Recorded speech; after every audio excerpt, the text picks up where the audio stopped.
Hello everyone, সবাই কেমন আছো? আশা করি সবাই ভালো আছো। আজ আর গুড মর্নিং বলবো না, কারণ আজকের ব্লগটা শুরু করছি রাত থেকে। এখন বাজে রাত 10টা, আর এত বেলুন দেখে তো বুঝতেই পারছো বাড়িতে নিশ্চয়ই কোনো একটা অনুষ্ঠানের আয়োজন হচ্ছে। আর এত অ্যারেঞ্জমেন্ট কিসের জন্যে চলো দেখাই। এই যে আজ রাত্রে মানে কাল অতনুর জন্মদিন, সেই উপলক্ষেই আমি এটা একটা সারপ্রাইজ প্ল্যান করেছিলাম। অনেক দিন ধরেই এটার প্ল্যান করছি। আমার বরাবরই একটু সারপ্রাইজ দিতে বেশি ভালো লাগে। ওকে প্রতি বছর জন্মদিনেই আমি কিছু না কিছু একটা সারপ্রাইজ দিই, তবে আগের বছর দিতে পারিনি কারণ বাবান তখন খুবই ছোট। যাই হোক, তাই এই বছরটা একটু স্পেশালি করছি। শুধু এটা নয়, আরও অনেক কিছু সারপ্রাইজ আছে। এটা তো শুধু আজ রাত্রের প্ল্যান, কাল সকাল থেকে আরও অনেক সারপ্রাইজ অপেক্ষা করছে। তো সাজানোর প্রায় শেষের দিকে, আর কয়েকটা জায়গা শুধু বাকি আছে। এটা আমাদের নতুন বাড়ির ছাদের ওপর করা হয়েছে। একদম নিচে মানে এন্ট্রান্সে একটু বেলুন দিয়ে সাজিয়েছি। এই যে ব্যানার দেখছো, এরকমই আর একটা ব্যানার করে সেটাতে হ্যাপি বার্থডে লিখে ওটা স্ট্যান্ডে লাগানো হয়েছে, আর দুদিকে দুটো বেলুনের স্ট্যান্ড দিয়েছি। দাঁড়াও, নিচে গেলে দেখাবো।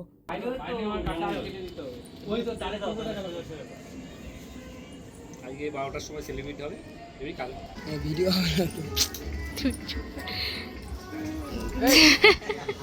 হয়ে গেছে, ভিডিও হয়ে গেছে, এটা দিয়ে দেবো, দেখ না। Happy birthday. আচ্ছা, দুইটা নিচে দিয়ে দাও। তারপরে কি পায়ে ফুটছে রে। ও কার্পেটটা পেতে নিয়ে ভালো করে।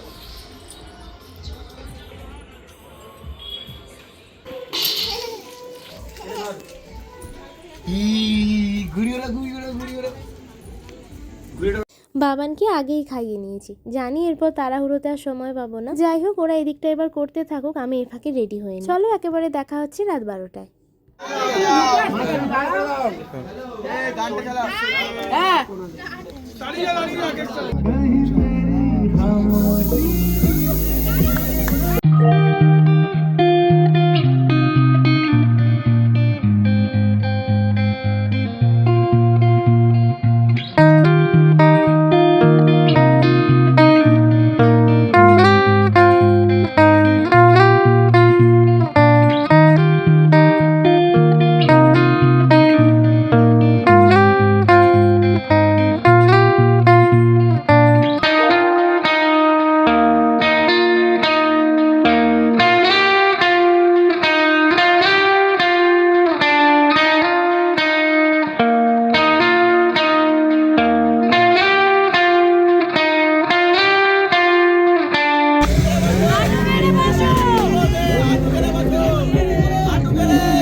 পাপা কেক কাটছে আর এখানে আমি আর বাবান মনের আনন্দে নেচে বেড়াচ্ছি। এই শুরু হলো কেক কাটা, এখনও তো কালকের দিনটা বাকিই রয়েছে। বাবান কিন্তু ভীষণ খুশি হয়েছে। প্রথমে আমি ভাবছিলাম এত আলো দেখে, আওয়াজ, লোকজন দেখে কেঁদে না ফেলে। ও বাবা, এ তো দেখছি উল্টো। এই দেখো না, এক ফোঁটা চুপ করে দাঁড়াবে না। নাচতে নাচতে আমি হাঁপিয়ে যাচ্ছি, কিন্তু ওর থামাথামির কোনো সিন নেই। তো সবাইকে জানাই গুড মর্নিং। কাল রাত্রে ঘুমোতে অনেক লেট হয়ে গেছিলো, তাই জন্য আজ সকালে উঠতেও লেট হয়ে গেছে। আর এই হচ্ছে অতনুর দুপুরের খাবার। এবারে আমার খুব ইচ্ছা ছিল ওর যত বয়স সেই অনুসারে তত পদ হবে, তবে তার থেকে বেশি হয়ে গেছে। যাকে, বেশি হওয়াই ভালো, কম না হলেই হলো।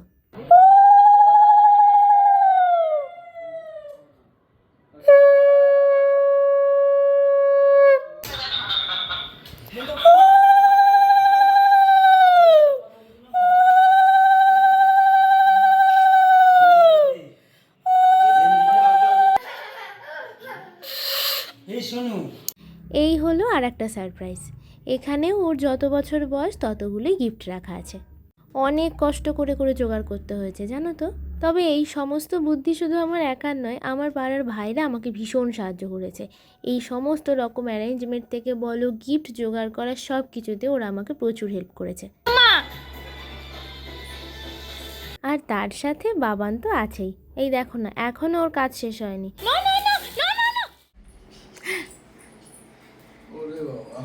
কত গিফট খোলে এবার একটা একটা করে। এখন খুলতে হবে? হ্যাঁ, এত কষ্ট করে খুঁজে খুঁজে এনে দিয়েছে আর তুমি খুলতে পারবে না? তো কি সত্যি? দেখি ধুতি। ইয়েস। বাহ, সুন্দর জিনিস না? থাকবো এখানে?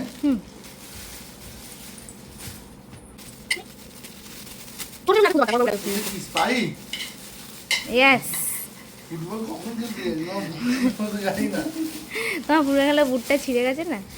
বাহ, সুন্দর হয়ে গেছে বুটটা। এটা রনিং নেবে মনে হচ্ছে। বাহ, এটা দারুণ জিনিস একটা। এখানে আরো ছিল, কালকে জন্দা খেয়ে নিয়েছে। এরকম আরো 4টে ছিল, এই জিরা আরো ছিল, খেয়ে নিয়েছে। কি করবো বলো আমি? এটা চাবিয়ে দিন।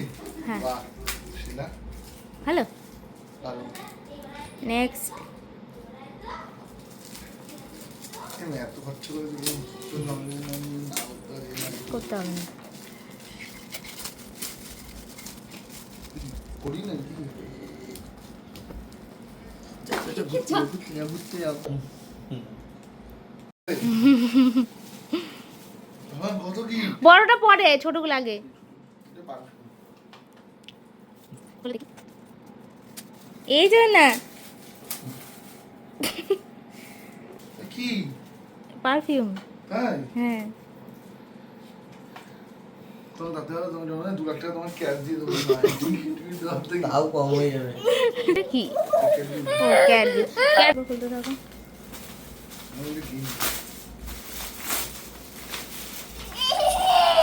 এই বাবা না, এ এমন করে না মা। দেখো এটা চিনতে পারো কিনা।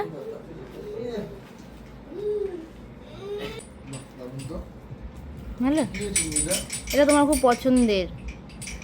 কাউকে একটা তুমি বলেছিলে এটা। গোল্ডেনটা নিয়ে নেই। দেখি রেনকোট না, দেখো নাকি? বাইকের কভার, না। 4 চাকা কভার। হ্যাঁ, বুলেরোর। এগুলো কোথা দিয়ে আনলি? সব কালেকশন করেছি আমি, প্রচুর খেটেছি। ওটা গিফট করছি। এসে না, দেখ দেখ। আচ্ছা যা, ওঠ ওঠ। ওপরে খুলে রাখো, অনেকক্ষণ আটকা ছিল। হ্যালো, রাখতো। তো এখনও অনেক গিফট খোলা বাকি আছে, আর আজ রাতে সেলিব্রেশন তো এখনও বাকি। পুরো ভিডিওটা দিলে এটা অনেকটা বড় হয়ে যাবে, তাই কাল দেখা হচ্ছে সেকেন্ড পার্ট নিয়ে। সবাই ভালো থেকো, সুস্থ থেকো, আর ভিডিওটা ভালো লেগে থাকলে অবশ্যই লাইক, কমেন্ট, শেয়ার এবং সাবস্ক্রাইব করে দিও। দেখা হচ্ছে কাল। আর হ্যাঁ, দেখতে ভুলো না কিন্তু।